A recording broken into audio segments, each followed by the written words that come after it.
getting a little cold for this Florida boy. I know it's going to get even colder, but we've got a lot of folks that are committed, and they're going to be there through thick and thin for us. We see Donald Trump running for his issues, Nikki Haley running for the donors' issues. I'm running for the people's issues. I'm solely focused on delivering this country to a great comeback, and we made that apparent last night at the debate. We also saw that Donald Trump, even though he was not willing to debate, did an event on his news channel there, and he was asked by a voter who I think was sympathetic to him about, kind of acknowledging some mistakes during COVID with Fauci, and rather than accept responsibility, he tried to blame me for Fauci as governor of Florida. That's just major gaslighting, and I think voters in Iowa look at that and like, well, obviously, Florida led the way in terms of fighting against Fauci for all that time. And so for him not to take responsibility, I think people see through that.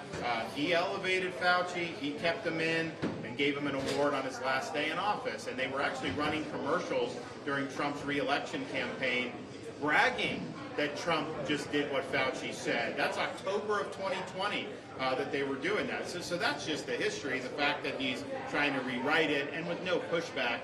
But I think it just shows you, he understands that that's a vulnerability. He's not somebody that will admit he got it wrong, but what I would say is, knowing what you know now, clearly, I think anyone would look and say they would not have done all the stuff that he did. I think he's saying, knowing what he knows, he still would have done it, and somehow that the stuff that people don't like, that somehow he wasn't responsible for that, and that it's other people. So that's not true.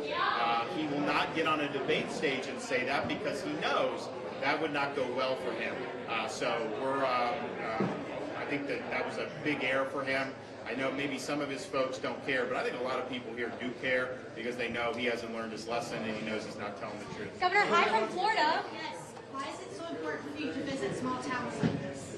Because everybody counts. And, I've never been somebody that thinks you just go to the major metro areas. As governor of Florida, I was the first governor to do public events in all 67 of our counties. Not as many as Iowa, but we have a handful of counties that have millions and millions of people, and we've got a lot of very rural counties. And so as governor, you can never go to a rural in terms of the number of voters, and as long as you're in those big areas, people say it's fine. But my view is you got to get everywhere. And so we've been able to do that. I think we've been able to learn a lot just by talking with folks, and it's good to be back here. I think the last time we were in Northwest Iowa last week, I think it was 26. Now I think it's single digits, and I know it's going to get negative, and so I'm preparing to bundle up. But I usually don't see a lot of Floridians up in Northwest Iowa in January. I usually see people from up here down in Florida, but we're happy to be. Governor, we are from Florida, from Fort Myers, from Lincoln, Florida. Hi. It's cold up here. So there are a lot of voters who probably heard Nikki Haley brand you a liar last night. What do you say to them today, and those who may believe her? Well, I said at the beginning of the debate, the way she runs from a record is to say she never said something, which she did, or to say you're lying, which means not only did she say it, she's on video saying it. So I think she really stepped in it by repeating that ridiculous website. People were groaning in the audience as she was doing it for the 10th, 12th time. There are people that knew that this was her tactic to just say everyone's lying.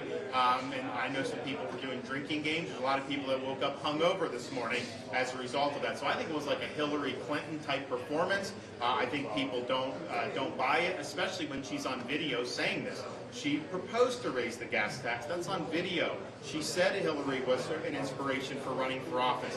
That's on tape. That's in her book. That's the facts. She was asked in the summer, what should the law do about the gender mutilation? She said the law should stay out of it. That's in her own words. So I think when she's saying she never said things or that people are lying, and then voters look and see her actually saying that, I think her credibility really goes down. But clearly she was very flustered last night. Clearly she didn't have, very much in terms of a positive agenda. Her hits on me were lame, and I don't think anyone buys it, especially when she was trying to criticize Florida, and then the last answer she says, I've been a good governor. Well, you can't have it both ways. So I think that they did the one scientific poll we won overwhelmingly in the debate. And when you're on CNN, and even the CNN people are acknowledging that I won, then that was a decisive victory.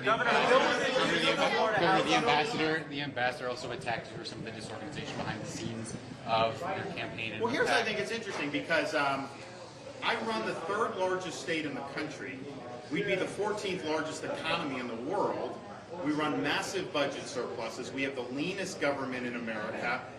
We've paid down 25% of our state's debt. I have more people on net moving to my state than any other state in the country. That, to me, would be the best indication of your management and leadership skills, not a PAC that I am legally prohibited from managing or interfering with. I mean, they can do events for me, I can show up, but I have no involvement in how they're spending or the leadership or any of that. So if that's the best you can do, honestly, I think that shows that I must have done a pretty good job as governor. And for her response to be her failure on school choice, she runs around saying how much she's for it. She was governor, she didn't deliver it, to then talk about campaign spending as like an excuse for why you didn't give low-income families a lift up. I mean, we've done millions of kids in Florida that have been in choice programs. It's changed people's lives. And so I thought it was offensive to try to equate, super PACs with things that actually impact people's lives. The voters here care about education.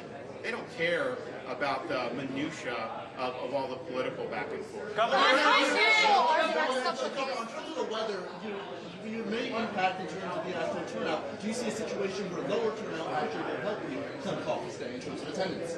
Well, we have, the organization has identified tens and tens of thousands. I think we have more commit to caucus going into the caucus than people have had in the past. And I think our folks are really committed to vote. I think that they are going to come.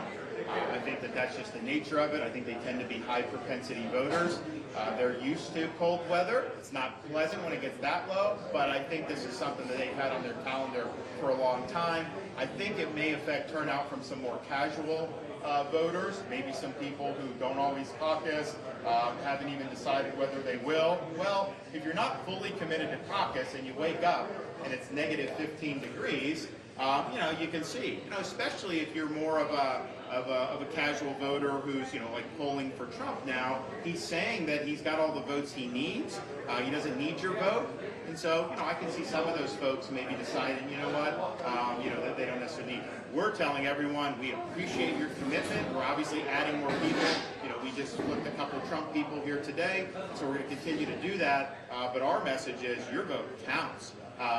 Show up and vote, bring friends and family. You're never going to make a bigger impact. I mean, if you bring 3 or 4 people with you, given that the turnout may be lower than 2016 on total, that's packing a really, really big punch. Thank you. Thank you, Chris.